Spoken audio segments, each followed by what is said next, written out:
She's just a clumsy maid, he thought, as he threatened to fire her again. Little did the powerful CEO know, the woman scrubbing his floors was the same one whose photograph he kissed each night, his missing fiancée, erased by amnesia and circumstance. For 15 years, Mr. Jing searched desperately for Nuanu, unaware she was right before his eyes. While a web of lies and manipulation kept them apart, a single lucky card would soon unravel the truth that would change everything between the billionaire and the woman he believed was just a servant. If you enjoyed the video or found it helpful, a like and a subscribe would mean the world to me. It really helps the channel grow and keeps you in the loop for all the latest content. The morning sun streamed through the floor-to-ceiling windows of Jing Enterprises, casting long shadows across the polished marble floors. Mr. Jing strode through the main office area, his tailored suit and commanding presence causing employees to straighten in their seats. His face remained impassive, betraying nothing of his thoughts as he approached his executive suite, where He Miao was arranging his morning coffee service. He Miao's hands moved with practiced efficiency, though a slight tremor revealed her nervousness. She had been hired only 3 weeks ago, and Mr. Jing's reputation for perfectionism preceded him. As she turned to place his coffee on the desk, her elbow caught the edge of an important contract draft. The porcelain cup wobbled, then toppled, dark liquid spreading rapidly across the pristine white pages. "What have you done?" Mr. Jing's voice cut through the silence. Sharp as a blade, the entire office seemed to freeze as all eyes turned toward the unfolding scene. "Those documents were meant to be signed today. Do you have any idea what you've just ruined?" He Miao's face drained of color as she scrambled for napkins. "I'm so sorry, Mr. Jing. It was an accident. I'll clean it immediately." Her voice was soft but steady, despite the public humiliation unfolding around her. "An accident?" Mr. Jing's tone grew colder, his volume rising with each word. "Your incompetence has potentially cost this company millions. This is exactly what happens when people are hired without proper vetting." His reaction seemed wildly disproportionate to the mistake, revealing something deeper than mere frustration over spilled coffee. The assembled staff lowered their eyes, uncomfortable with the display, yet unwilling to intervene. Some exchanged knowing glances. They'd seen this before. Mr. Jing's temper had grown increasingly volatile over the years, particularly with staff he deemed beneath his station. While He Miao frantically dabbed at the spreading stain, Mr. Jing's hand unconsciously moved to his desk drawer, fingers brushing against the frame of a photograph hidden inside. The image of a young woman with gentle eyes and a brilliant smile. "I can retrieve another copy from your assistant's file," He Miao offered quietly, her hands working methodically despite their trembling. As she bent to collect the fallen cup, a shaft of light caught her profile, illuminating her features in a way that caused Mr. Jing to pause. Something in her movements, the tilt of her head perhaps, triggered something in him. A flash of recognition so brief he dismissed it. "Don't bother. You'll likely ruin those as well," he snapped, shaking off the strange moment of déjà vu. Yet his eyes lingered on her face, longer than necessary, a puzzled expression briefly crossing his features, before hardening once more into contempt. What struck the observing staff was not just Mr. Jing's cruelty, but He Miao's response. Where many would have crumbled or fled in tears, she maintained a quiet dignity that seemed at odds with her position. She absorbed his criticism without argument, yet her posture remained straight, her movements deliberate. There was something in her composure that hinted at depths beyond her humble role, a glimpse of character that Mr. Jing, in his anger, completely missed. "I apologize again, sir. It won't happen again," she said, her voice barely audible yet remarkably composed. Behind her back, 2 junior executives exchanged meaningful glances, one leaning to whisper to the other, "There he goes again. 15 years searching for his lost fiancée, and he still can't control his temper with the staff," came the hushed comment. "They say he spent millions trying to find her. Can you blame him? After she disappeared without a trace before their wedding, the other responded, their gossip barely masked by the pretense of reviewing documents. Mr. Jing slammed his palm against the desk, causing everyone to jump. One more incident like this, and you'll be looking for another position. He reached for his wallet to check the time on his phone, inadvertently exposing a worn playing card tucked into one of the slots. A lucky card, torn in half, that he carried everywhere. He Meow's gaze fell upon the card, her body going still for a moment. Something flickered in her eyes, a mixture of confusion and an emotion deeper than mere recognition. Her fingers tightened around the soaked napkins, as if steadying herself against an unexpected wave of dizziness. Before Mr. Jing could notice her reaction, his phone rang. He snatched it up, his expression transforming instantly as he listened to the caller. "You're certain? After all this time?" The hope in his voice was palpable, softening his features and erasing years of hardness. "I'll be there immediately. Don't let her leave." The atmosphere in the office shifted as Mr. Jing hurriedly gathered his belongings, the coffee incident forgotten in his excitement. "Reschedule my meetings.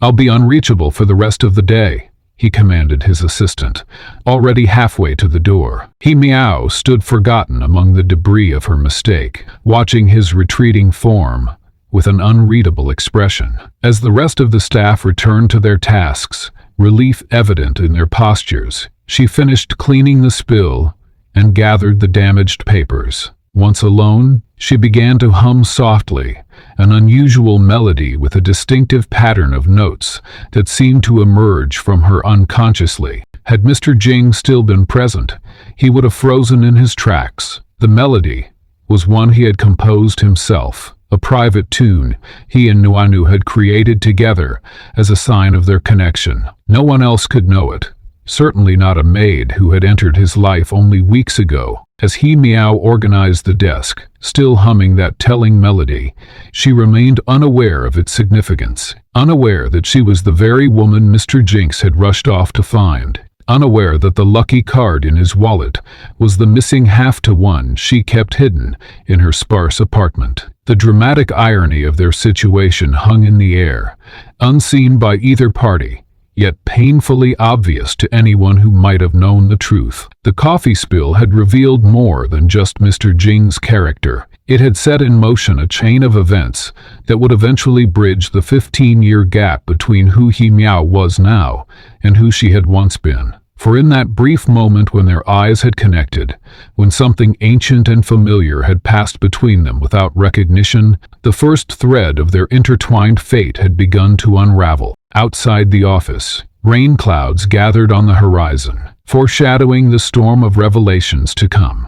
Mr. Jing's car pulled away from the curb, speeding toward what he believed would be the end of his search. Behind him, in the building he had built with the fortune meant to be shared with his lost love, that very woman continued her humble work, separated from her true identity by the fragile barrier of forgotten memory. Neither could have imagined that a simple coffee spill would be the first crack in that barrier, the catalyst that would eventually bring two halves of a torn life back together. The mind may forget, but the body remembers. As darkness settled over the empty office building, he Meow moved through Mr. Jing's executive suite with practiced precision. Her footsteps hardly made a sound as she methodically wiped down surfaces, emptied waste bins, and organized documents left scattered across the massive desk. The space felt different at night, more intimate somehow, as if the absence of watchful eyes allowed the room to reveal its secret.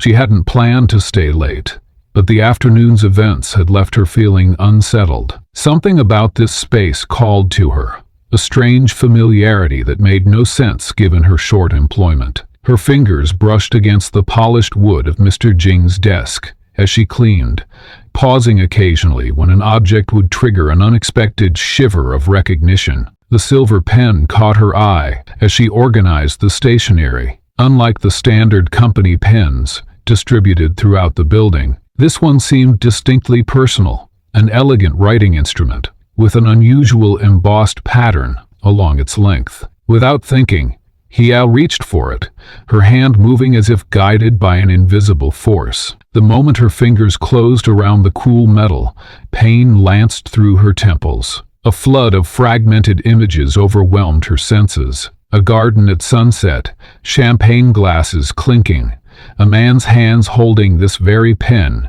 as he wrote something important. The images felt impossibly vivid, yet completely foreign, as if she were experiencing someone else's memory. Meow gasped, nearly dropping the pen as the vision subsided. Her heart raced uncomfortably in her chest as she stared at the object in her hand. Why did touching this pen feel so significant? She traced the intricate pattern etched into its surface, her fingertips following the design with unconscious familiarity. "What are you doing?" The sharp voice cut through her trance. Mr. Jing stood in the doorway, his silhouette harsh against the dim hallway light. Meow startled violently, the pen clutched reflexively in her hand as she turned to face him. "I'm sorry, sir.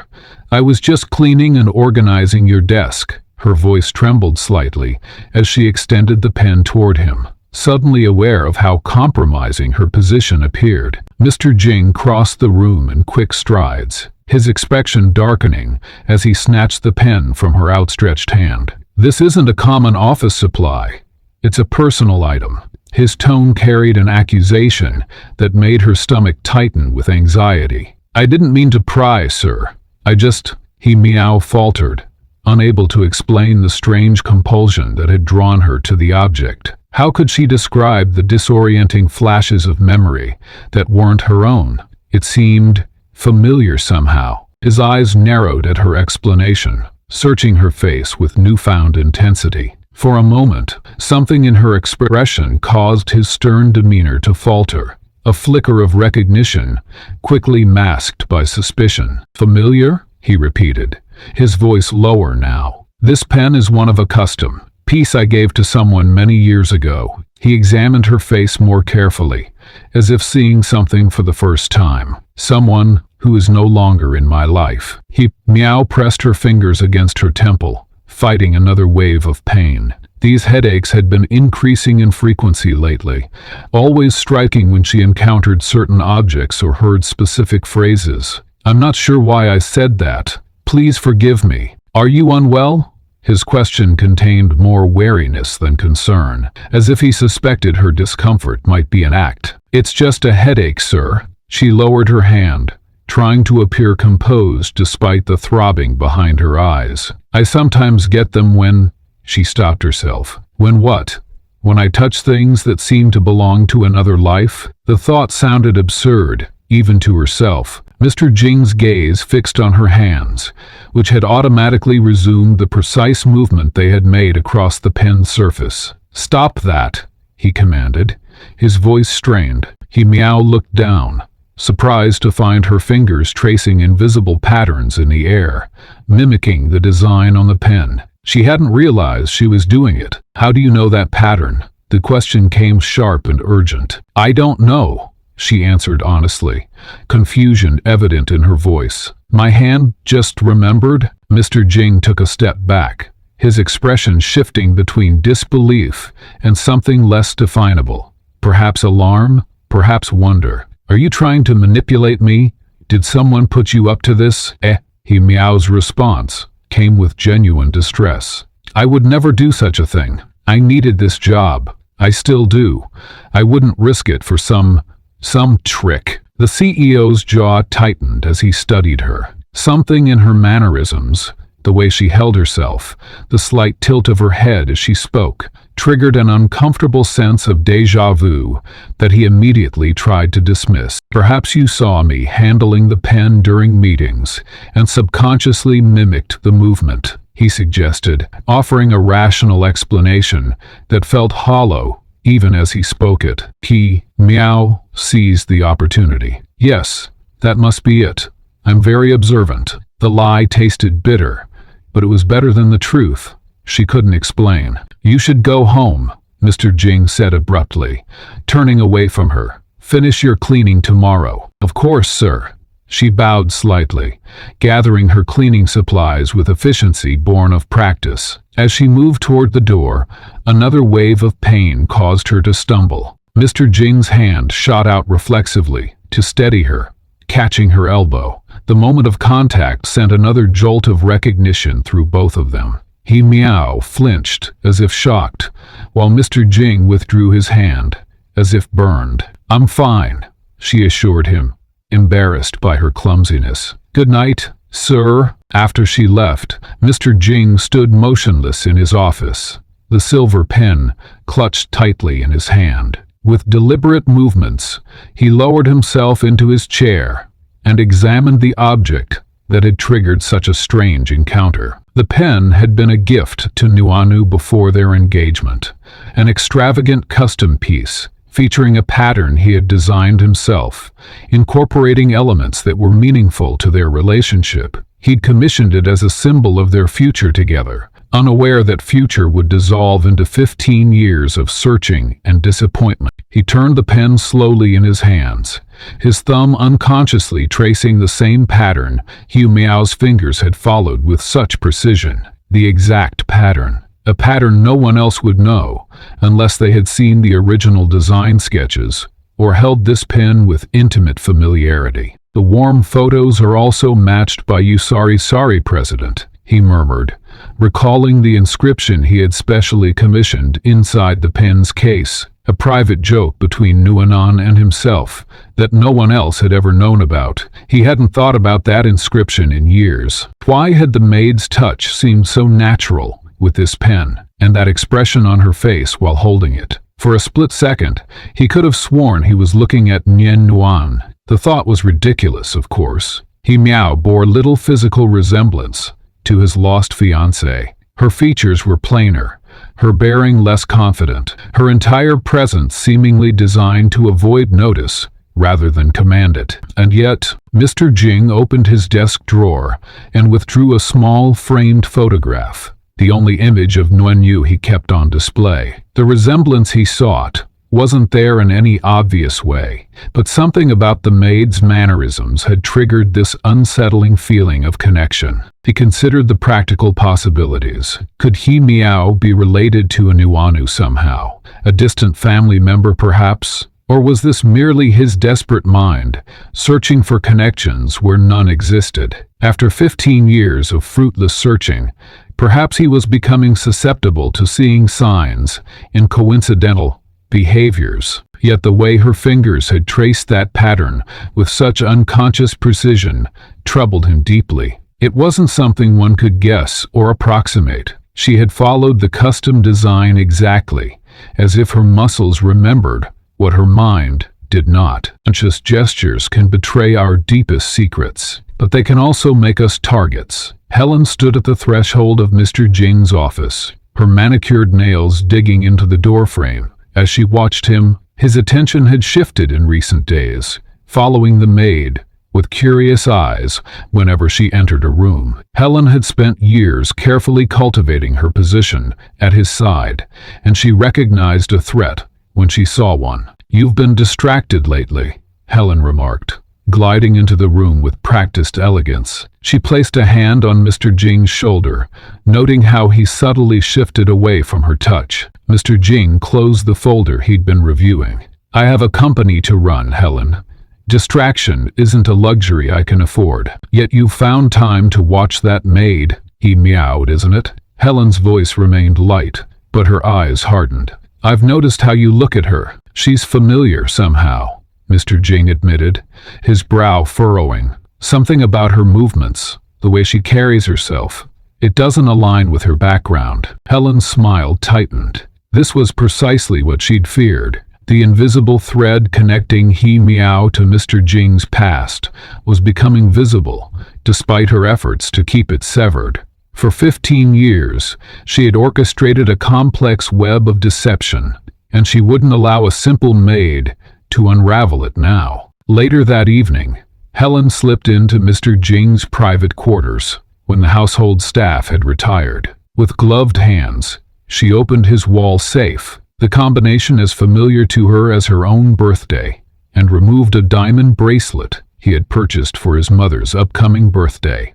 She tucked it into her pocket, already planning its new destination. The next morning, while He Meow cleaned the east wing, Helen entered the maid's modest quarters. The room was sparse, but meticulously organized, another trait that didn't match the profile of someone with He Meow's supposed background. Helen planted the bracelet beneath He Meow's thin mattress, carefully positioning it so a corner remained visible. Her psychological manipulation required precision. The evidence needed to be hidden enough to suggest guilt, but discoverable enough to seem like a careless mistake. As a final touch, Helen accessed the security system. As Mr. Jing's companion for years, she had accumulated privileges few others enjoyed. She edited the previous day's footage, digitally placing He Meow near Mr. Jing's safe at a time when the maid had actually been delivering laundry to another part of the mansion. The doctored footage showed He Meow lingering by the safe, glancing nervously over her shoulder before hurrying away. An unfortunate situation has developed, Helen informed Mr. Jing over breakfast, her voice dripping with reluctance. I hate to be the bearer of bad news, but I believe your new maid may not be trustworthy. Mr. Jing looked up from his newspaper. What are you implying? The bracelet you purchased for your mother. It's missing from the safe. Helen reached for her tablet and pulled up the manipulated security footage. And, I'm afraid this doesn't look good. Mr. Jing's expression darkened as he watched the footage. Helen observed his reaction with satisfaction, noting how swiftly trust could be poisoned.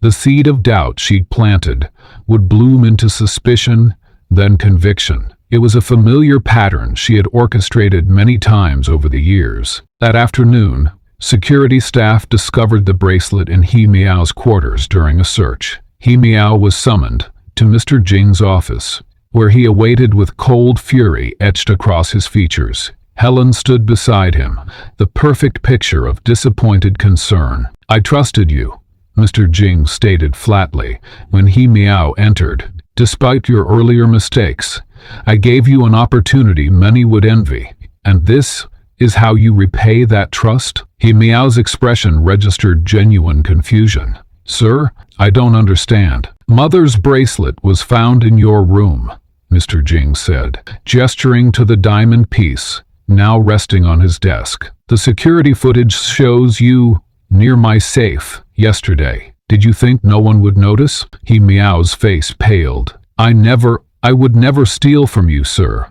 I wasn't anywhere near your safe yesterday. I was delivering fresh linens to the guest quarters. The evidence suggests otherwise, Helen interjected softly. Perhaps it would be best if you simply admitted what you've done. But I haven't done anything. He Meow's voice broke, her distress palpable. I would never steal, especially not from you. As He Meow's protest hung in the air, a peculiar shift occurred in her expression. Her eyes unfocused momentarily, as if seeing something beyond the present moment. Her hand rose to her temple, a gesture Mr. Jing had noticed more frequently whenever she seemed to experience these odd episodes. I've been accused before, He Meow whispered, then blinked rapidly, looking startled by her own words. I don't know why I said that. Mr. Jing paused, something in her response triggering an uncomfortable parallel in his mind. Years ago, when you had faced false accusations from his family, who believed she was only interested in his wealth. The memory flickered across his consciousness before Helen's voice pulled him back to the present. Mr. Jing, we should wrap this up, Helen suggested, placing a gentle hand on his arm. Security is waiting to escort her from the premises. Mr. Jing nodded, pushing away the unsettling feeling. You'll leave immediately. I won't press charges, but I never want to see you here again. He Meow stood frozen, her eyes filling with tears. Sir, please believe me. I would never betray your trust this way. You already have, Mr. Jing responded coldly. Security will accompany you while you gather your belongings. Helen watched with carefully concealed triumph as He Meow was escorted from the office. The threat had been neutralized.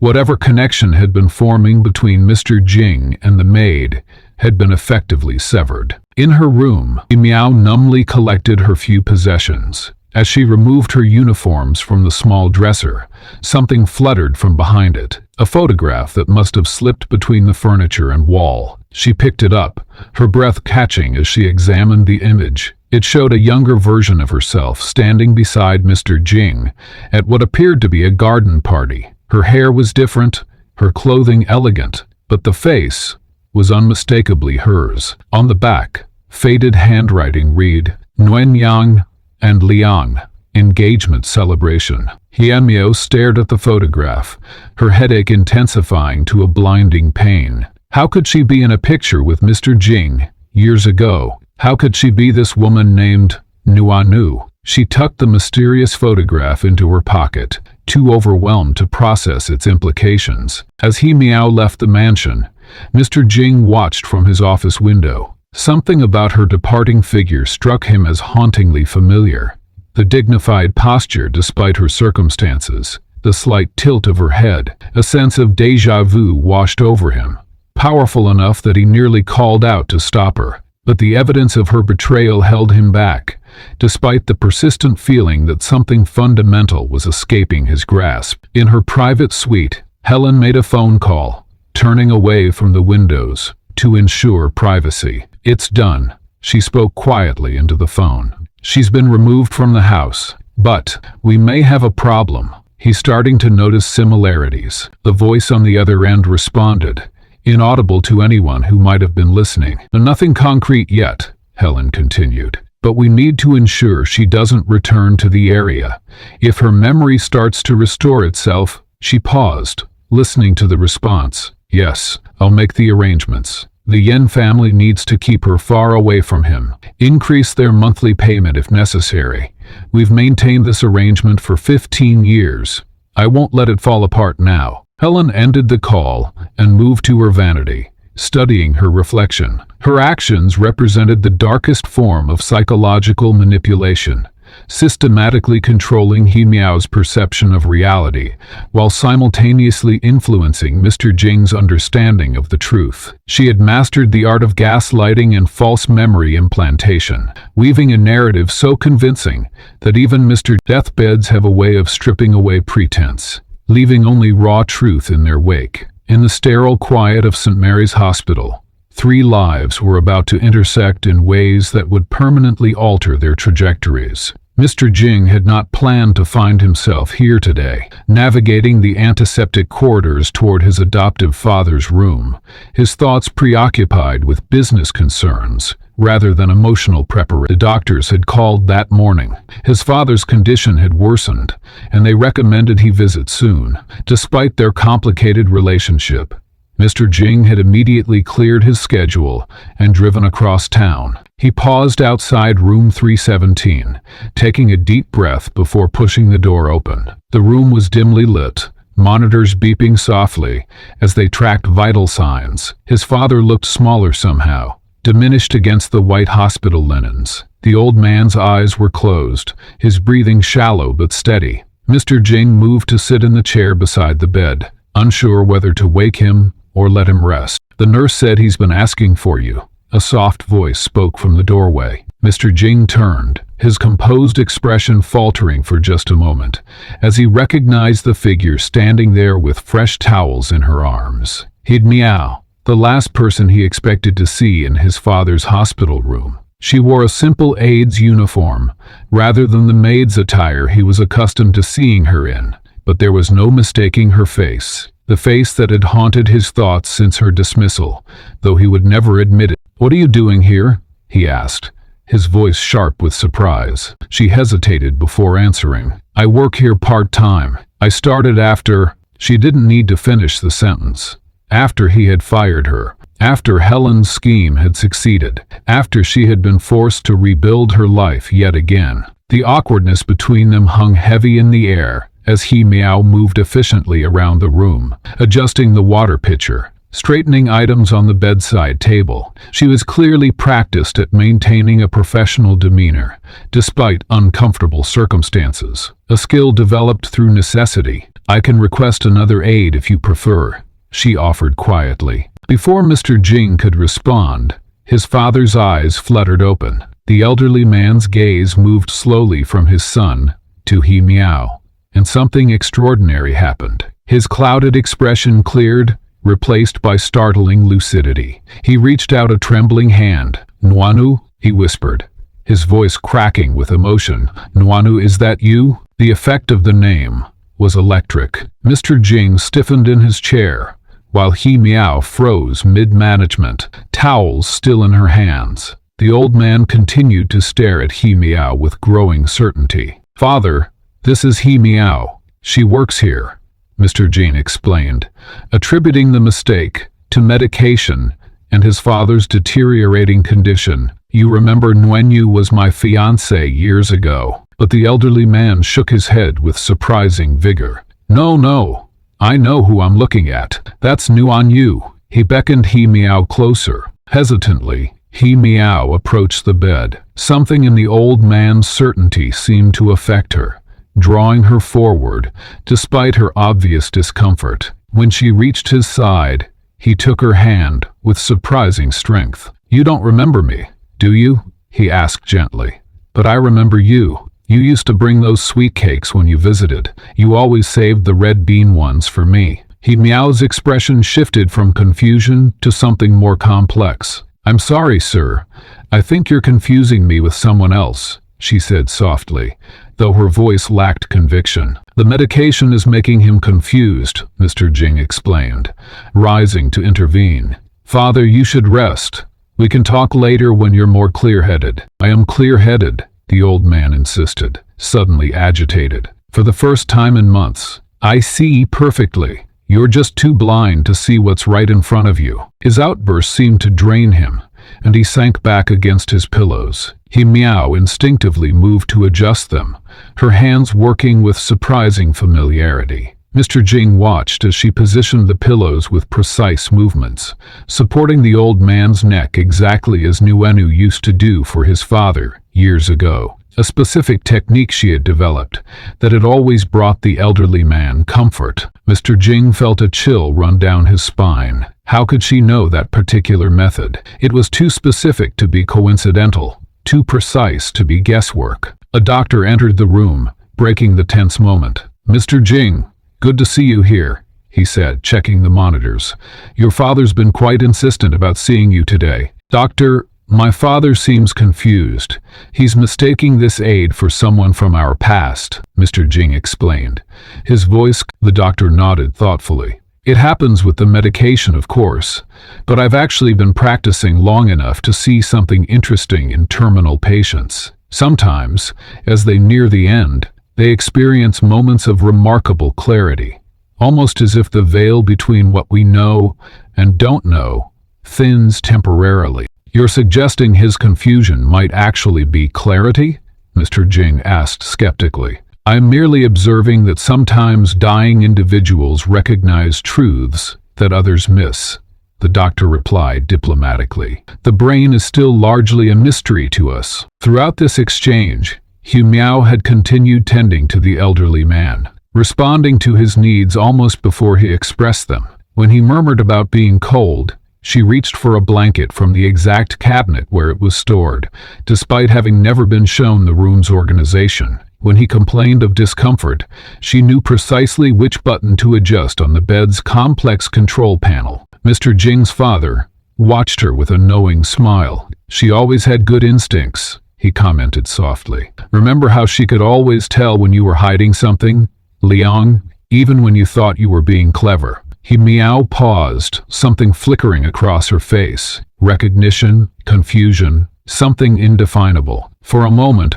the three of them existed in a strange tableau, connected by threads none of them fully understood. Then the elderly man did something unexpected. With surprising strength, he reached out, taking He Miao's hand in his left and Mr. Jing's in his right. Before either could react, he brought their hands together, clasping them between his own. The contact sent a jolt through both of them, an inexplicable current of connection that neither was prepared for. "There," the old man said with satisfaction.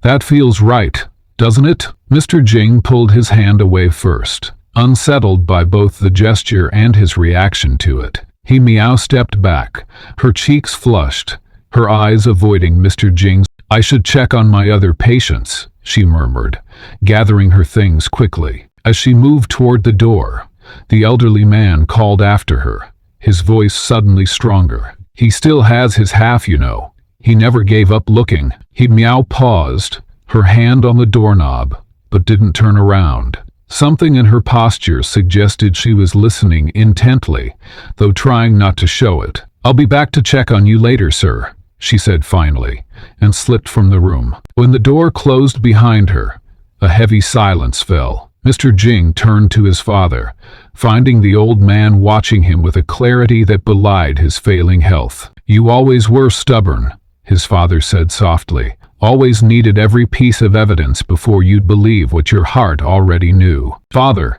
please rest. You're confused," Mr. Jing insisted, though with less conviction than before. The elderly man beckoned him closer. When Mr. Jing leaned down, his father gripped his sleeve with surprising strength and whispered, "The lucky card? Ask her about the lucky card." Words have power, but sometimes the most profound truths are carried by the simplest objects. For Mr. Jing, his father's cryptic mention of the lucky card echoed in his mind like a forgotten melody suddenly remembered. He sat in his car outside the hospital, hands gripping the steering wheel as the weight of those 4 words settled over him. The lucky card. That torn playing card was more than a keepsake. It was the physical embodiment of a promise made between 2 young lovers with their whole lives ahead of them. The drive to his penthouse apartment was a blur of streetlights and racing thoughts. For 15 years, that card had been his talisman, his last physical connection to Nuanu. How could his father possibly know to mention it? And more unsettling still, what connection could the humble maid he'd dismissed from his home possibly have to this most private token? As soon as he arrived home, Mr. Jing made his way to the antique rosewood box where he kept his most treasured possessions. His fingers, usually so steady in boardroom negotiations, trembled slightly as he opened it. The box contained photographs, letters, and beneath them all, a small velvet pouch containing his half of the torn card. Except something was wrong. The moment he removed the card from its pouch, a cold recognition washed over him. The texture felt different, slightly thicker, the edges too cleanly cut. In the soft lamplight of his study, he examined it closely, turning it over in his hands. Though nearly identical, this was not the original card he and Nyanyu had torn apart on that spring day 15 years ago. This was a forgery, expertly crafted, but a forgery nonetheless. "Because this lucky card is mine. It's got my initials on it," he whispered to himself, running his thumb over the corner where his initials should have been faintly inscribed. They were there, but the strokes were too deliberate, lacking the casual indentation of the original. A sense of violation flooded through him. Someone had been in his most private sanctuary, had taken something irreplaceable, and had assumed he wouldn't notice the difference. The only question was, when and who? His mind flashed immediately to Helen, whose increasingly possessive behavior had been concerning him in recent months. By morning, Mr. Jing had engaged the services of Zhao Wei, a private investigator renowned for his discretion and thoroughness. His instructions were twofold: locate He Miao and investigate any connection she might have to Nuanyu or the missing card. "I need everything you can find on her," Mr. Jing instructed, sliding a folder across the table. "Background, family, education, medical history, everything." "May I ask why this woman is of such interest?"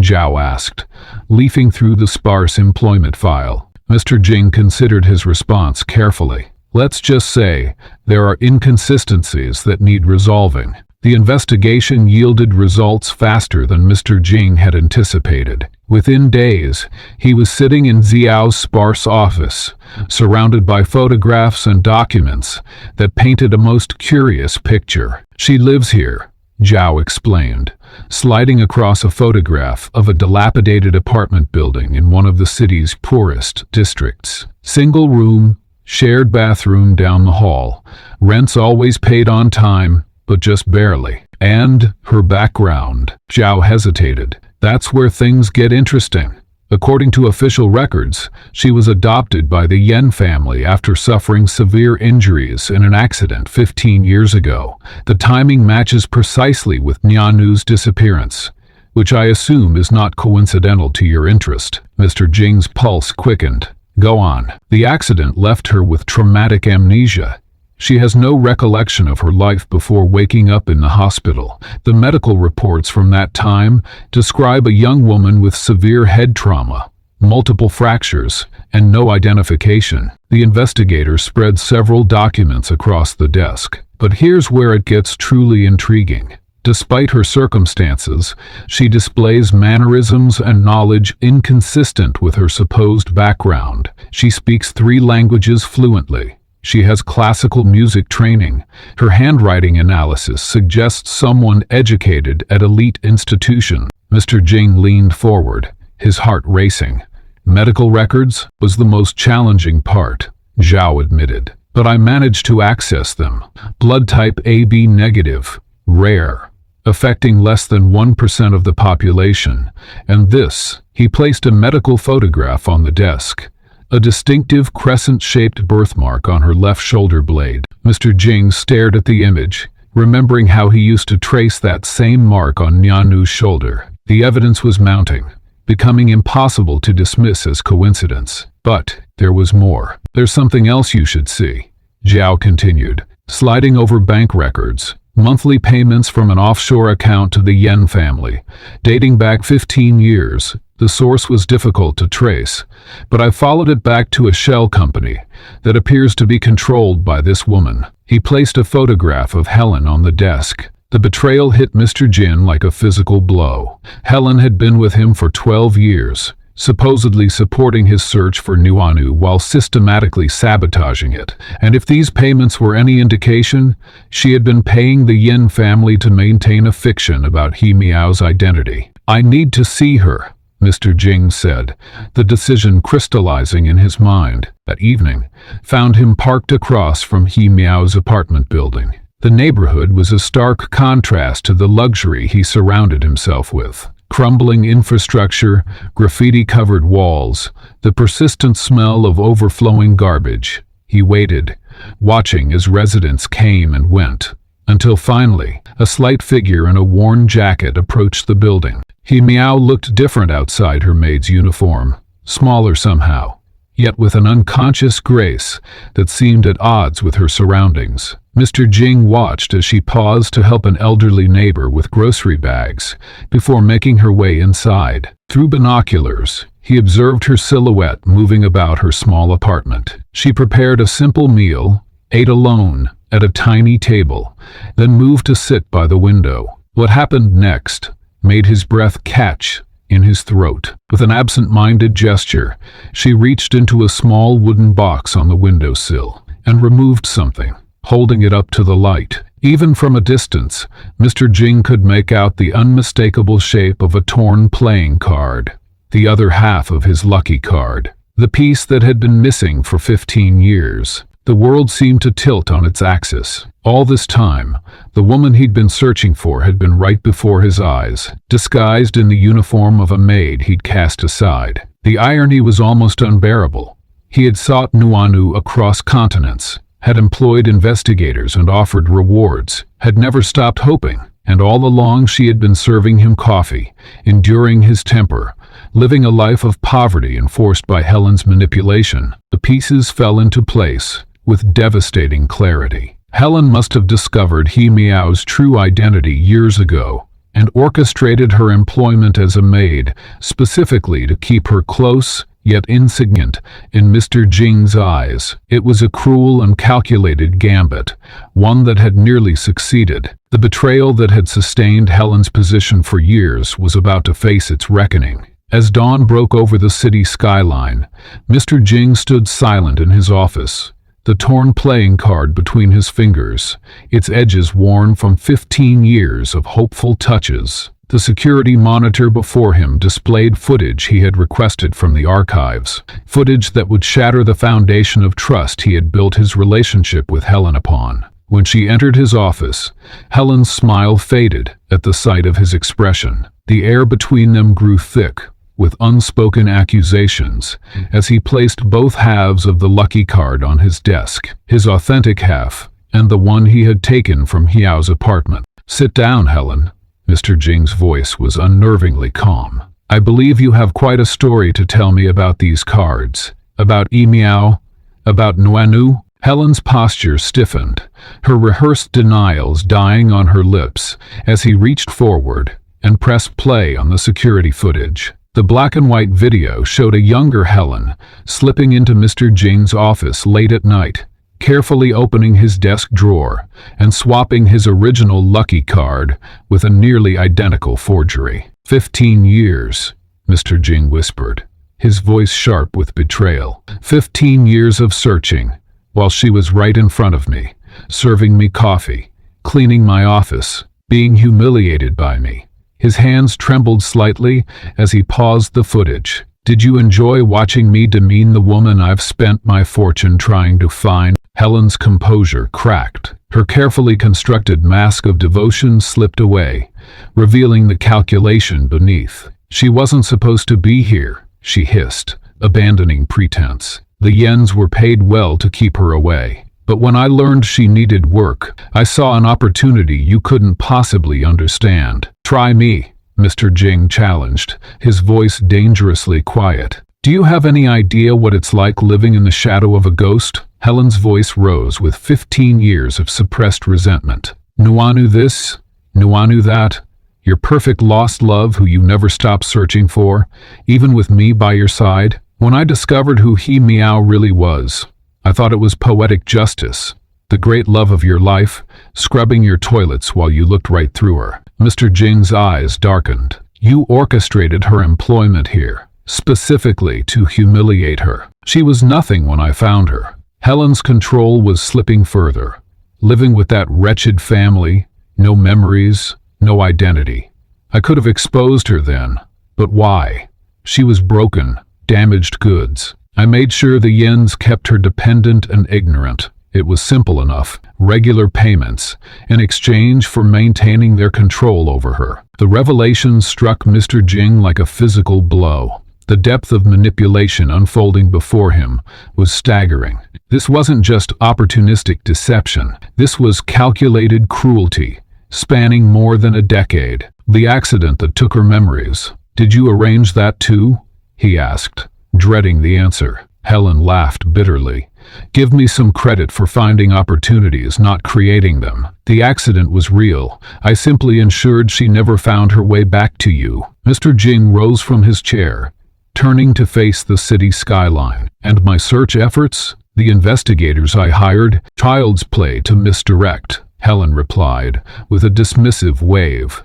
"Anonymous tips, leading in the wrong direction, evidence mysteriously disappearing. Your head investigator was particularly susceptible to misdirection when it came with a generous deposit to his personal account." The security footage continued playing silently on the monitor. More clips showed Helen intercepting mail addressed to Mr. Jing, removing files from his desk, holding clandestine meetings with individuals now recognizable as members of the Yen family. "You framed her for theft," Mr. Jing stated, the realization of Helen's multiple schemes becoming clear. "The bracelet, the security footage, you manipulated it all to get her fired when you feared I might recognize her." Helen's silence was confirmation enough. "And I played directly into your hands," Mr. Jing continued, disgust evident in his voice. "I berated her, humiliated her publicly,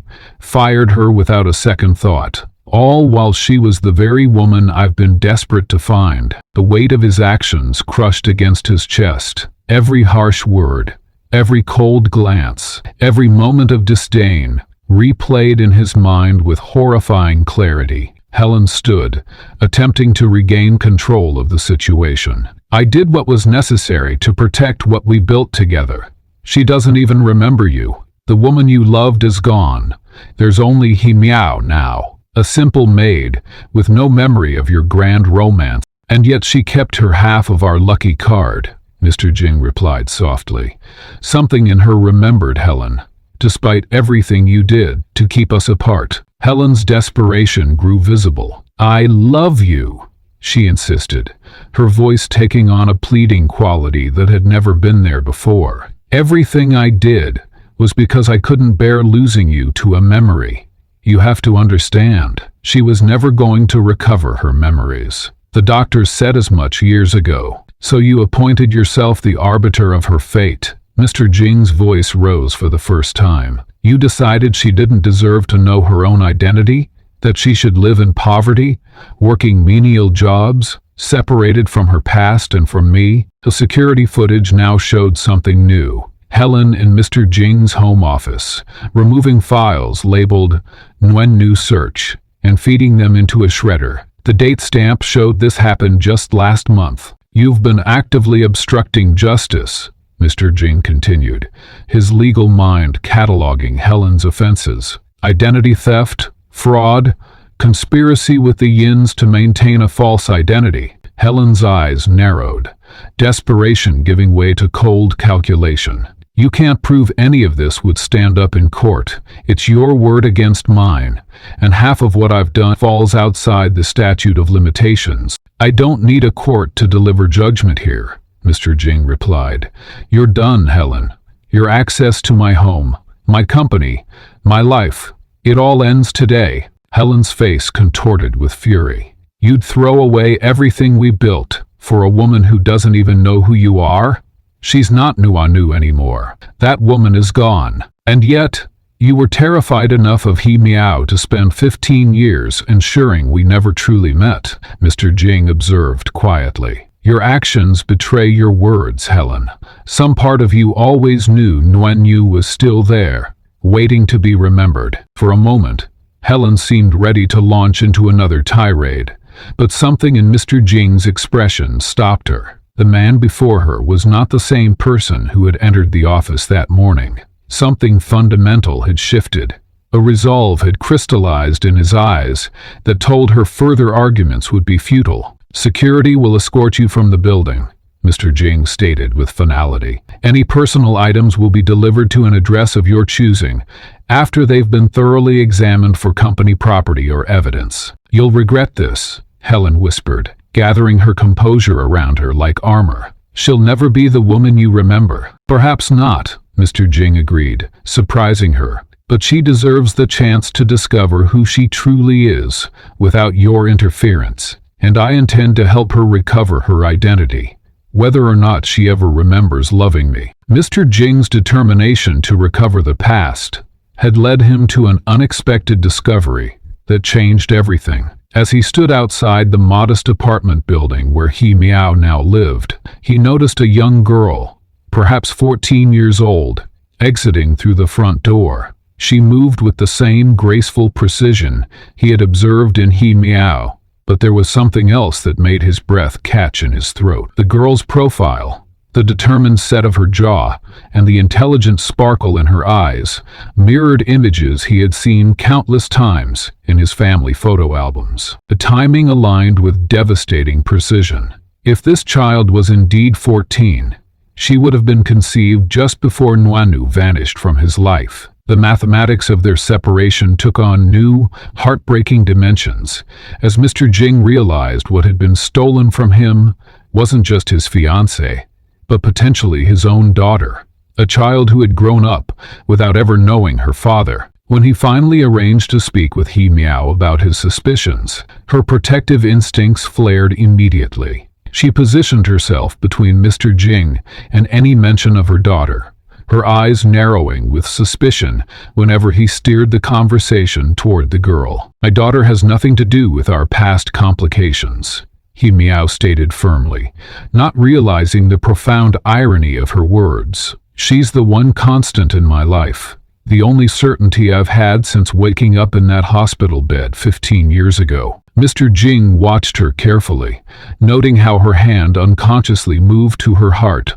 whenever she spoke of the child. I understand your protectiveness, But have you never wondered about her father? He asked delicately. He Meow's expression darkened. The Yens told me he abandoned us when he learned I was pregnant, that he wanted nothing to do with either of us. Her voice carried the weight of years, believing this painful fabrication. The discovery of this potential daughter complicated everything. Mr. Jing's search for Nuanu had always been about recovering a lost love, but now it carried the profound weight of parental responsibility. He couldn't approach this situation with his usual corporate decisiveness. This was a child's emotional well-being at stake, not a business transaction. Despite He Meow's resistance, fate intervened when her daughter Mei Lin approached Mr. Jing directly one afternoon as he waited outside their apartment building. Her curiosity about this wealthy man, who had suddenly taken interest in her mother's life, overcame her natural caution. "You keep watching our apartment," she stated matter-of-factly, displaying a directness that reminded Mr. Jing painfully of himself. "Are you in love with my mother?" The question caught him off guard. "It's complicated," he admitted, studying her features for further confirmation of what his heart already suspected. "Your mother and I knew each other a long time ago." Mei Lin tilted her head thoughtfully. "Before the accident. Before she forgot everything." "Yes, exactly then." Something in his tone must have conveyed his sincerity, because Mei Lin's expression softened. "Would you like to see something special? Something she's kept all these years without knowing why?" Before he could respond, she had disappeared back into the building, returning moments later with a small wooden box.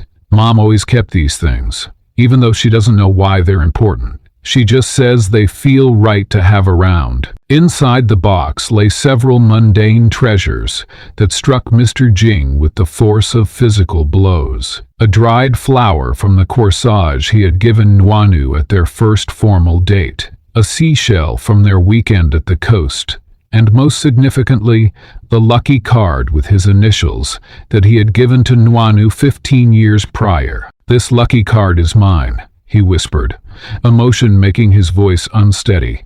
"It's got my initials on it." As Mr. Jing gently examined these precious artifacts, Mei Lin hummed a distinctive melody, the same unique lullaby he and Nuanu had composed together during a rainy weekend at his family's mountain cabin. The melody they had created while imagining the children they might one day have. "Where did you learn that song?" he asked, his voice barely audible. "Mom always sang it to me," Mei Lin replied simply. "She said it came to her the moment she first held me, like it was waiting inside her all along." The weight of this revelation nearly brought Mr. Jing to his knees.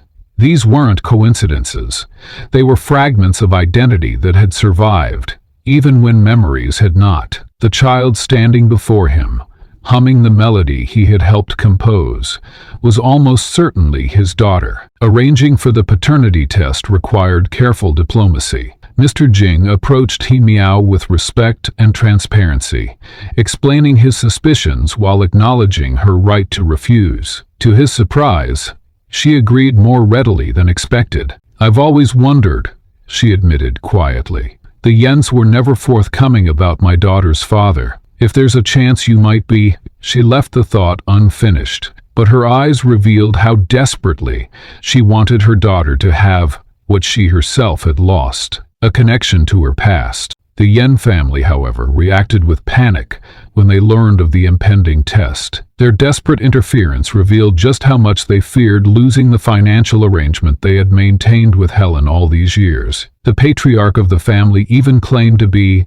the fiancé of Yen's daughter and Mr. Jing, a transparent attempt to confuse the situation and maintain their grip on He Meow's life. Their desperate measures only confirmed Mr. Jing's suspicions. The Yens had never been caretakers. They had been jailers, paid to keep He Meow isolated and ignorant.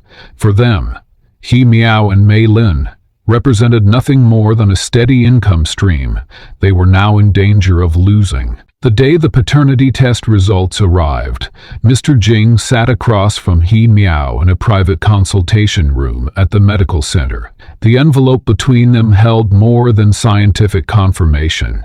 It contained the power to rewrite 15 years of separation and lies. He slid the envelope toward her. "You should be the one to open it." Her fingers trembled slightly as she broke the seal and unfolded the results. Her eyes widened, then filled with tears as she looked up at him. "It says you are Mei Lin's father. The probability is 98%. The clinical language couldn't diminish the emotional impact of that moment. Mr. Jing had found part of himself he didn't know was missing. A daughter who carried his DNA, his mannerisms, and even, somehow, the melody he had composed with her mother before her birth. "Mom, I am An Yuan. Yes, yes, you are my daughter," he whispered, echoing what his heart had known from the first moment he'd seen her. "I've finally found you." The confirmation created an unbreakable legal and emotional bond between them all.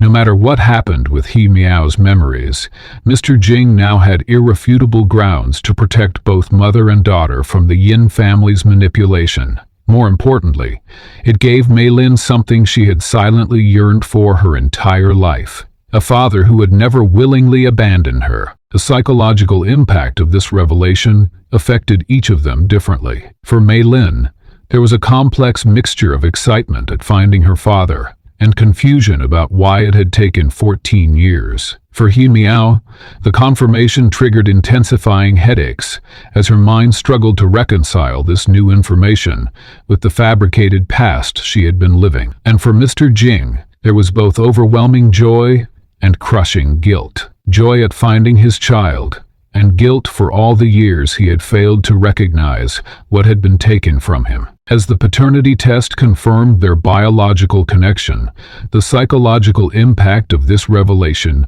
affected each of them differently. For Mei Lin, there was a complex mixture of excitement at finding her father and confusion about why it had taken 14 years. For He Miao, the confirmation triggered intensifying headaches as her mind struggled to reconcile this new information with the fabricated past she had been living. And for Mr. Jing, there was both overwhelming joy and crushing guilt. Joy at finding his child, and guilt for all the years he had failed to recognize what had been taken from him. Those intensifying headaches were just the beginning, the first cracks in the wall that had contained He Miao's true identity for 15 years. What happens when a mind forcibly separated from its past suddenly encounters familiar surroundings designed to awaken it? The brain. "I'd like to invite you both to stay at my family estate for a while," Mr. Jing said, his voice gentle as he addressed He Miao and Mei Lin over dinner at their modest apartment. "It would give us a chance to get to know each other better." What he didn't say was that the estate held countless reminders of Nguyen spaces where they had laughed, danced, and planned their future together. He Miao hesitated, fingers absently rubbing her temples where the pain had become a constant companion. "That's very generous, but..." "Please, Mom," Mei Lin interjected, her eyes bright with hope.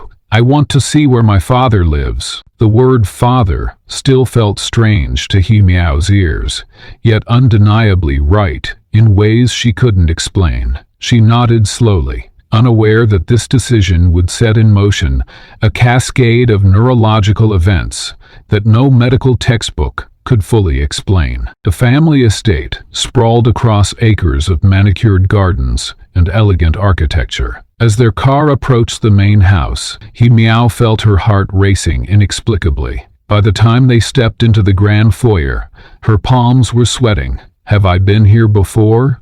she whispered, more to herself than anyone else. Mr. Jing watched her carefully. "Does something feel familiar?" "Yes, I don't know," she replied, frustration evident in her voice. "It's like déjà vu, but stronger." Over the next few days, Mr. Jing orchestrated a careful reintroduction to places and objects from their shared past. He didn't overwhelm her with information or expectation. Instead, he observed and waited, allowing her subconscious mind to process each new encounter. The garden proved particularly potent. On their third morning, He Miao wandered alone through the wisteria-covered pergola, fingers trailing along wooden beams. As she followed a path her feet seemed to know by instinct. When she reached the stone bench beside the koi pond, She stopped abruptly, swaying slightly as waves of emotion washed over her. "Mom," Maylin approached cautiously, having followed at a distance. "Are you okay?" Meow blinked rapidly, disoriented. "Someone proposed here?" she said, her voice hollow with confusion. There were lanterns hanging from the trees, and music playing from somewhere. She gestured vaguely toward the house. Maylin's eyes widened. She found Mr. Jing working in his study, and breathlessly relayed what had happened. "She knew about the lanterns, Dad. How could she know unless she's starting to remember?" That evening, Mr. Jing arranged for dinner on the terrace. As they finished their meal, soft music began playing, the same melody that had accompanied his proposal 15 years earlier. Meow froze mid-sentence, her fork clattering against the plate. "This song?"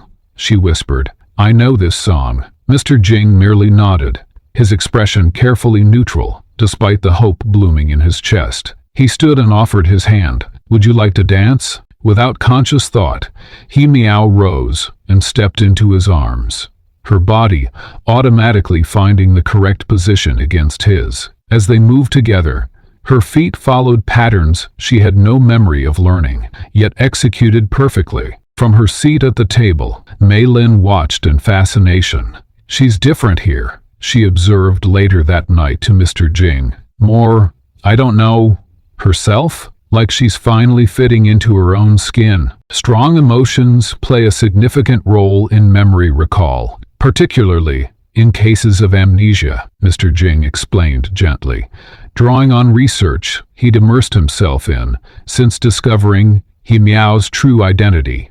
The emotional centers of the brain are closely linked to memory formation and retrieval, making emotional experiences potent triggers. Each day brought new moments of recognition. Meow found herself completing Mr. Jing's sentences, anticipating his preferences, knowing which book he would reach for from the library shelves. These moments both thrilled and terrified her. Tiny fragments of a person she didn't recognize, looking out through her eyes. On the 7th night of their stay, the weather changed dramatically.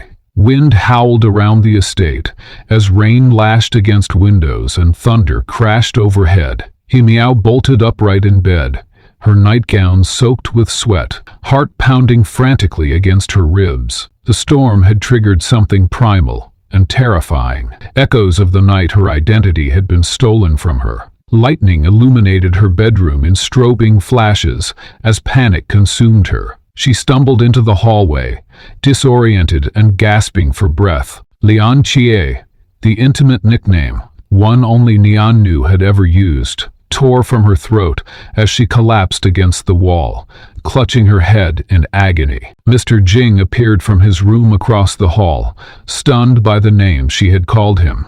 "I'm here," he said, rushing to her side. "Make it stop," she begged, tears streaming down her face. "There are too many pictures, too many voices. I don't know who I am anymore." Recovering traumatic memories can be a psychologically stressful process, he soothed, carefully guiding her to a sitting position on the floor. The surfacing of these memories can bring about intense emotional reactions, including anxiety and confusion. "Am I Meow or am I Nuanu?" she asked, voice breaking. "I feel torn between two people, but neither one feels completely real." In that moment, Mr. Jing made a crucial decision.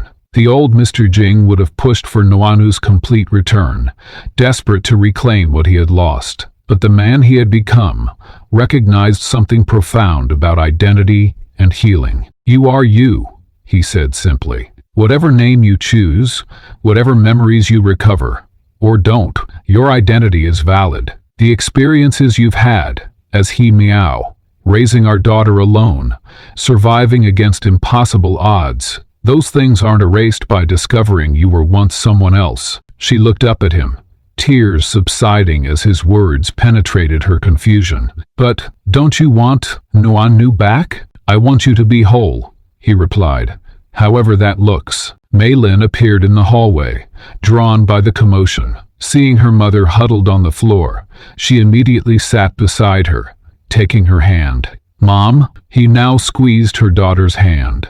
I'm okay, sweetheart. Just remembering some things. Good things? Maylin asked hesitantly. A small smile formed on He Meow's lips. Some good, some difficult, but all mine. Her tentative peace with her fractured identity wouldn't last the night. When a child's life hangs in the balance, the mind can access parts of itself long thought lost. Skills, knowledge, and memories that lie dormant until survival depends on their re-emergence. For He Meow, the greatest revelation wasn't waiting in gentle reminiscence, but in the crucible of absolute terror. The Yen family's desperate plan took shape under cover of darkness. Having lost their monthly payments from Halan and facing potential legal consequences for their years of deception, they made one final, reckless attempt to regain control over the woman they had manipulated for 15 years. Their target wasn't He Meow directly. It was alien. The evening had begun peacefully enough. Mr. Jing hosted a small dinner at the estate, inviting a child psychologist to help Maylin process the dramatic changes in her life. As the adults conversed on the terrace, Maylin wandered toward the garden's edge, drawn to the fireflies dancing near the property's eastern boundary. None of them noticed the shadow that moved toward her until a muffled cry split the night. He Meow's head snapped up mid-conversation, her body already in motion before her mind processed what she'd heard. "Mi Lin?" The word left her lips as a question, but turned to certainty as she bolted toward the sound, leaving Misha and Chia and their guest in confused silence for only a moment before they followed. At the garden's edge, Mr. Yen gripped Maylin's arm while his wife blocked the path back to the house. "You've forgotten who gave you everything," Mr. Yen hissed at Meow as she approached. "Who took you in when you were nothing but a broken girl with no past? You belong with us." Mr. Jing arrived seconds later, his face contorting with fury. "Let her go, immediately," he demanded, pulling out his phone. "Security is already on their way." Mrs. Yen laughed bitterly. "By then we'll be gone, and if you want to see the girl again, here Meow comes with us. She still legally belongs to our household." As Mr. Jing moved a step forward, Mr. Yin pulled Maylin closer to the property's edge, where a steep embankment dropped 20 feet to the road below. "Not another step," he warned, inching dangerously close to the drop. Hye stood perfectly still, her eyes locked on her daughter's frightened face. Something shifted in her expression, a hardening, a focus that seemed to sharpen every feature. When she spoke, her voice carried a cold authority that made even Mr. Jing pause. "You have exactly 5 seconds to release my daughter," she said, with unnerving calm. Gone was the deferential posture of the maid, replaced by the commanding presence of someone accustomed to being obeyed. Mr. Yen sneered. "Or what? You'll serve us tea? Know your place, girl." He Viao's eyes narrowed as she assessed the situation with surgical precision. 3 seconds, she continued, as if he hadn't spoken.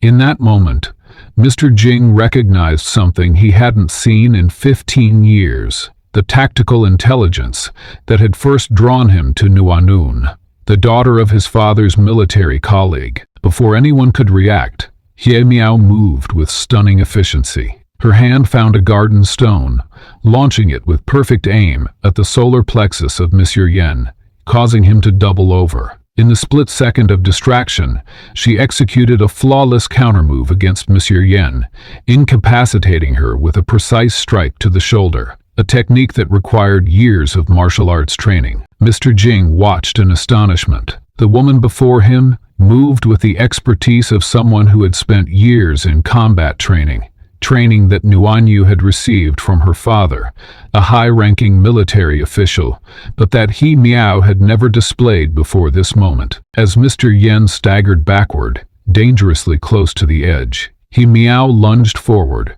and pulled Mei Lin to safety, while simultaneously stabilizing Mr. Yen with her other hand. "I won't let you fall," she said coldly.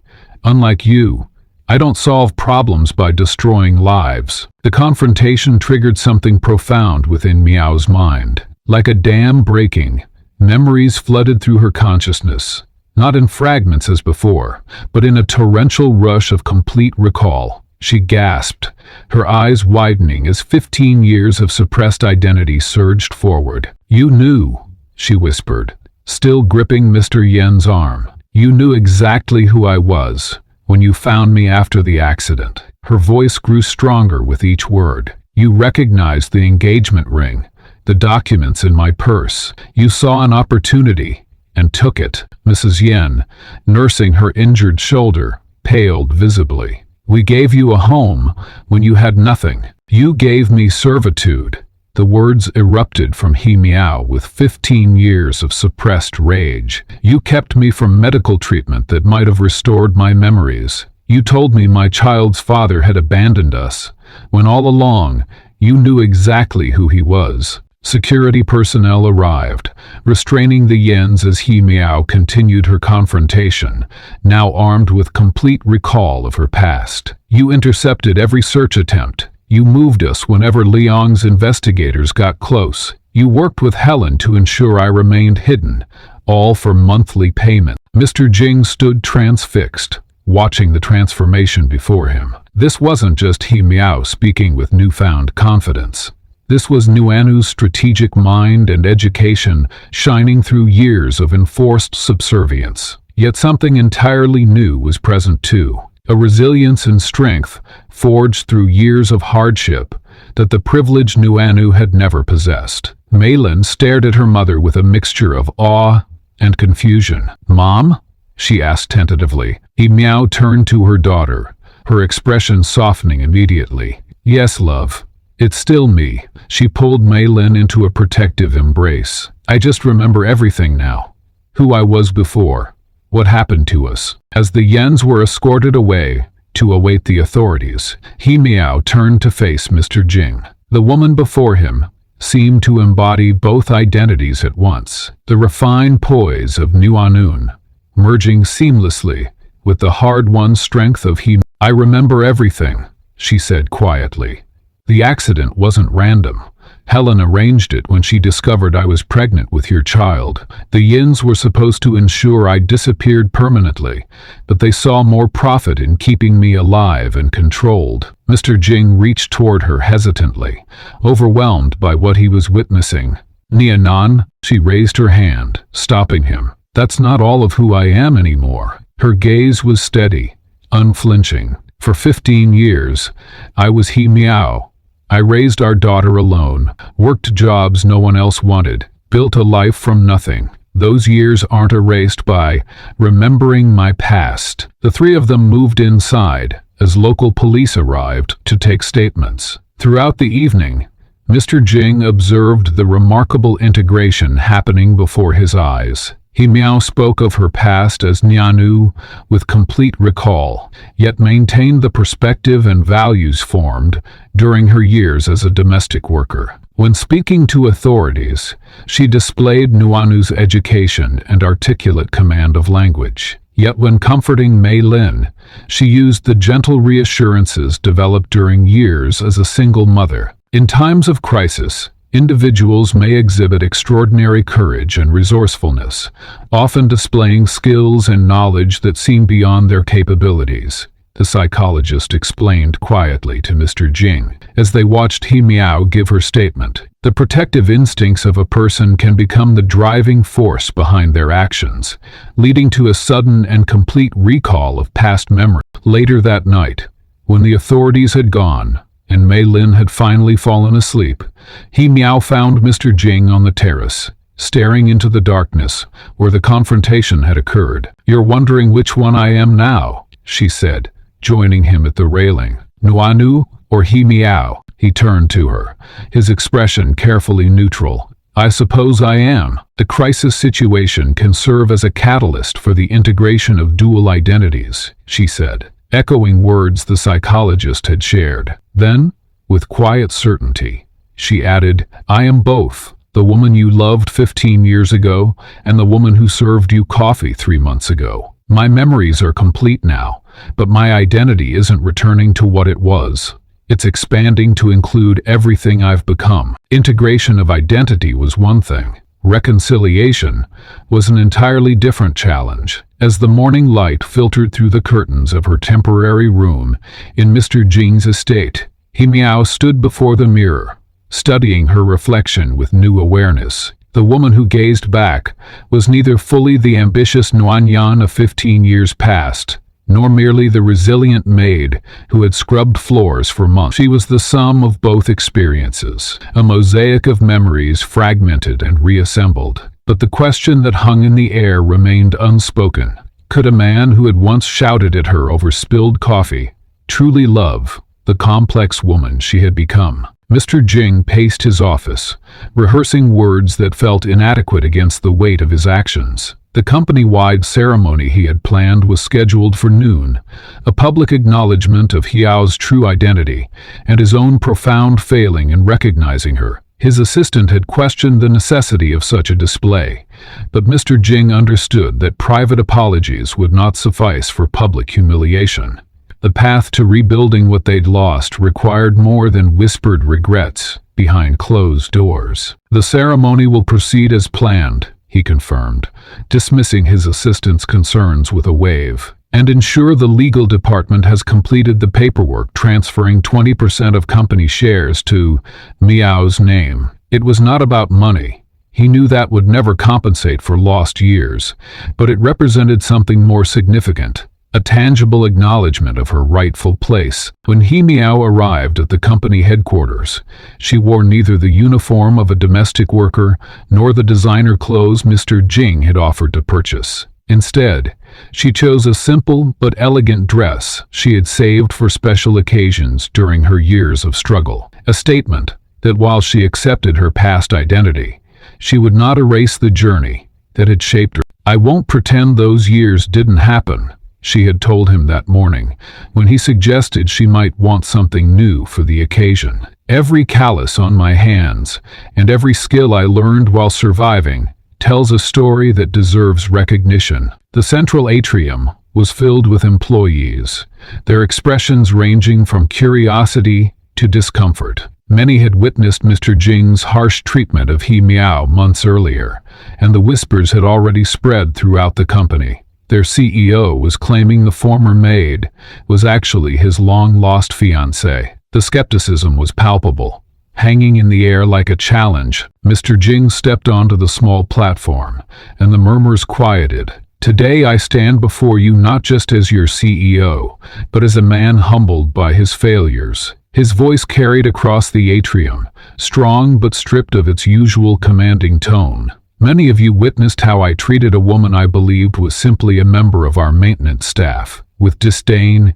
with impatience, with a fundamental lack of human dignity." He Miao watched from the side, her expression carefully neutral as her daughter squeezed her hand in support. This public confession was not her idea, and part of her wished to avoid the spectacle. Yet another part, perhaps the Nuan within her, recognized the importance of this moment for the man who was learning to see beyond status and appearance. "But I failed to see," Mr. Jing continued, "was that the woman I mistreated was not just anyone. She was Nian, a woman of extraordinary resilience, who raised a brilliant daughter alone while facing obstacles I cannot begin to comprehend. She was also, though neither of us knew it then, Nuan, the woman I have spent 15 years searching for." He paused, his gaze finding hers across the room. "But my failure goes beyond not recognizing her face. My failure was in believing that how we treat people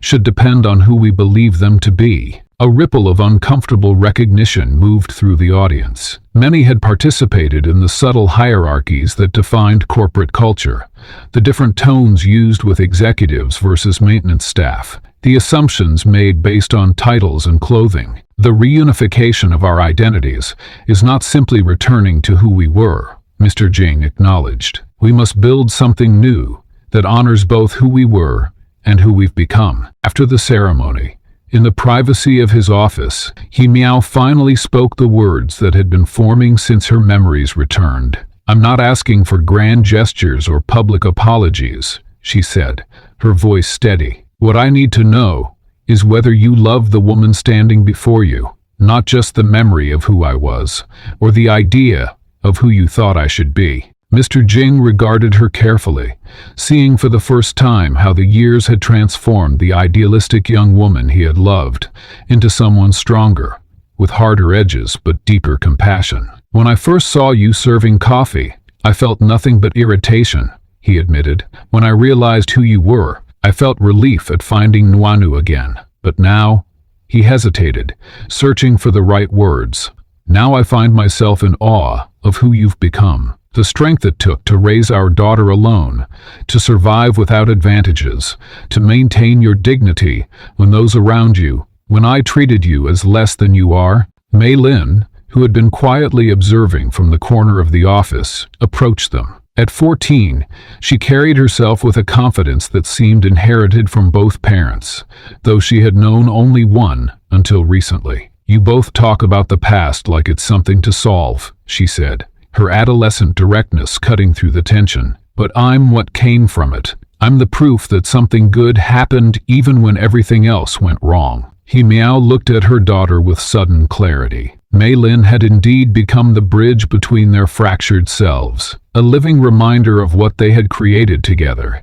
and what they had nearly lost forever. Her existence had anchored He Miao through years of struggle, giving purpose to a life without memory. "There's something else you should know," He Miao said, turning back to Mr. Jing. "I've been developing a foundation to support domestic workers, providing education, legal aid, and pathways to better employment." She watched his expression carefully. "I intend to use whatever resources I have now to expand this work, including advocating for policy changes that would affect businesses like yours." It was a test, subtle but unmistakable. Would he embrace only the parts of her that aligned with his world, or could he accept the woman who had developed a social conscience shaped by her years of hardship? Mr. Jing was silent for a moment, considering the implications. Supporting such initiatives would mean acknowledging systemic inequities his company had benefited from. Yet as he looked at He Miao, at the determination in her eyes that had always been there,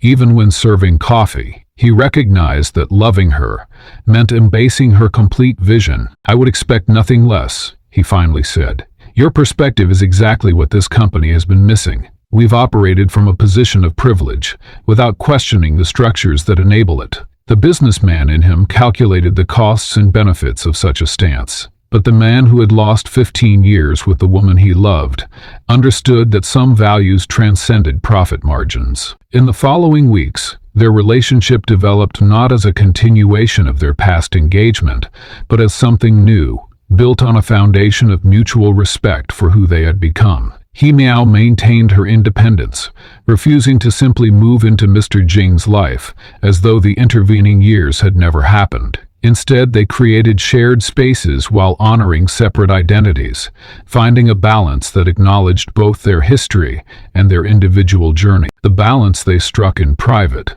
would soon face its greatest test in public. As invitations to their engagement announcements circulated through the city's elite circles, few suspected they were about to witness not just a declaration of love, but the final unraveling of a deception 15 years in the making. Mr. Jing had meticulously planned every detail of the event, transforming the grand ballroom of his family's estate into a space that honored both their past and their present. Crystal chandeliers cast a warm glow over tables adorned with dual-colored flower arrangements, red roses representing their passionate history, and white lilies symbolizing their new beginning. On the evening of the announcement, guests arrived dressed in their finest attire, their whispered conversations creating a low hum of anticipation. Many had witnessed Mr. Jing's years of searching and his explosive temperament during that time. Others had encountered He Miao only as a humble maid,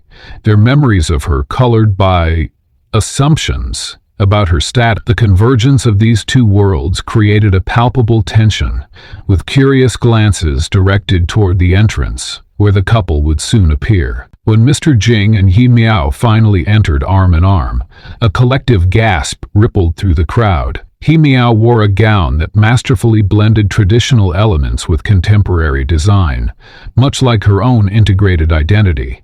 Her posture reflected none of the servility guests had previously observed. Instead, she carried herself with graceful confidence that seemed both new and somehow familiar to those who had known Nuanu years before. "Thank you all for joining us on this momentous evening," Mr. Jing began, his voice carrying across the hushed room. "Many of you have walked beside me during my 15-year search. Tonight, that journey comes to its conclusion, though not in the way any of us might have expected." Just as he prepared to continue, the doors at the back of the ballroom swung open with dramatic force. Helen strode in, flanked by two men carrying document cases. Her entrance, clearly calculated for maximum disruption, momentarily froze the proceedings. She wore a triumphant expression as she approached the center of the room. "I apologize for interrupting this touching scene," Helen announced with false sweetness. "But I couldn't allow this farce to continue.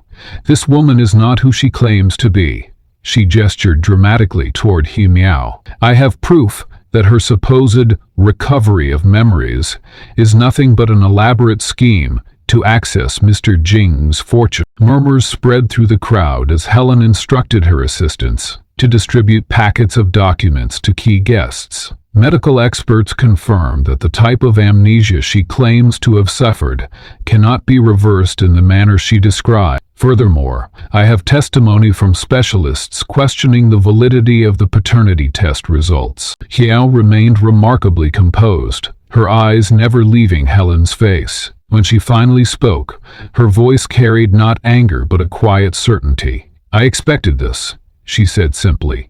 "Some people cannot accept when their carefully constructed lies no longer serve them." Mr. Jing stepped forward, his expression betraying no surprise at Helen's appearance. "I anticipated this desperate attempt as well," he said, nodding to his own assistant, who wheeled in a covered display. "Which is why I came prepared with irrefutable evidence of my own." With a deliberate motion, he unveiled a comprehensive presentation that systematically dismantled Helen's claims. First came medical documentation from renowned neurologists, confirming that traumatic amnesia patients could indeed experience memory recovery through environmental triggers and emotional catalysts. Next came the certified paternity test results, verified by 3 independent laboratories, confirming Mei Lin's biological connection to Mr. Jing with near absolute certainty. But the most damning evidence came in the form of surveillance footage showing Helen herself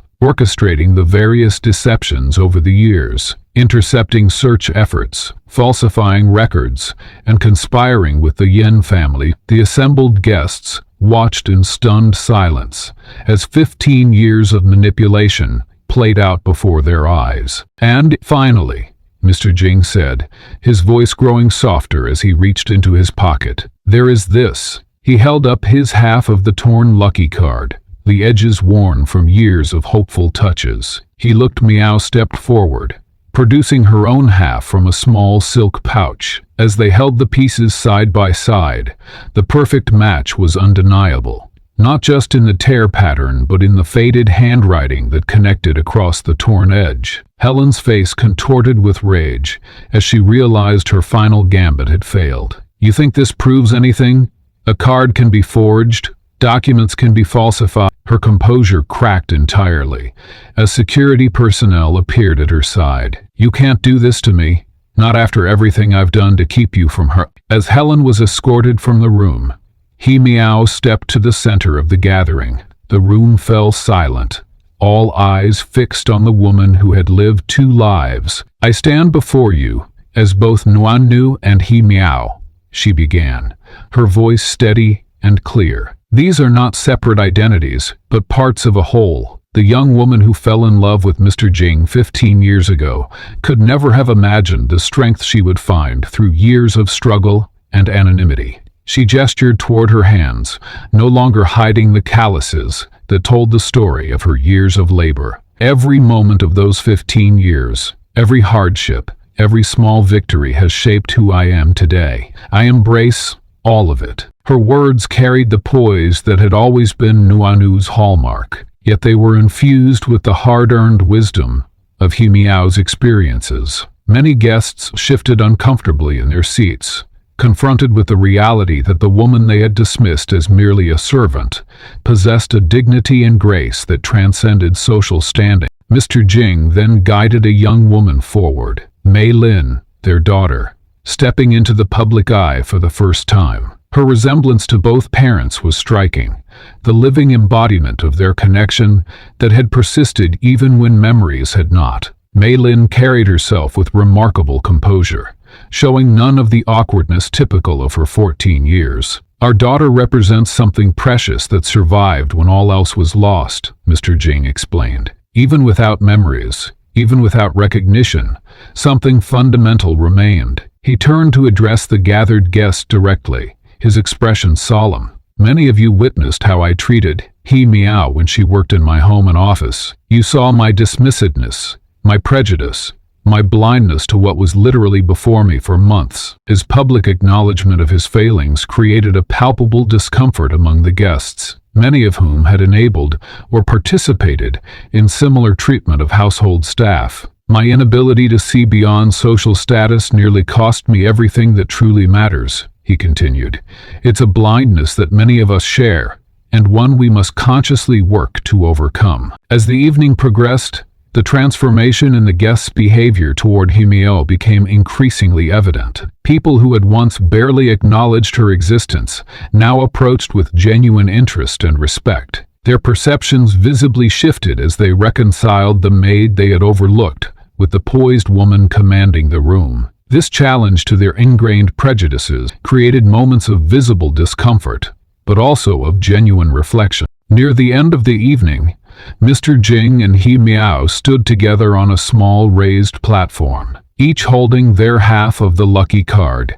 They carefully joined the pieces together. A glass artisan stepped forward, securing the reunited halves within a crystal frame, designed to preserve the card while symbolically healing its tear. As the crystal frame sealed the reunited halves of the lucky card, it perfectly symbolized the journey we've witnessed. When truth finally triumphed over deception, it revealed something profound about human connection. The essence of a person, their character, resilience, and capacity for love, ultimately outshines any social standing or superficial judgment. He Miao's evolution proves that identity isn't static, but continuously shaped through life's hardships and joys. Her story offers profound hope that even when faced with adversity and misrepresentation, our authentic selves can emerge victorious. In reconciling their past with their present, these two souls demonstrate that genuine love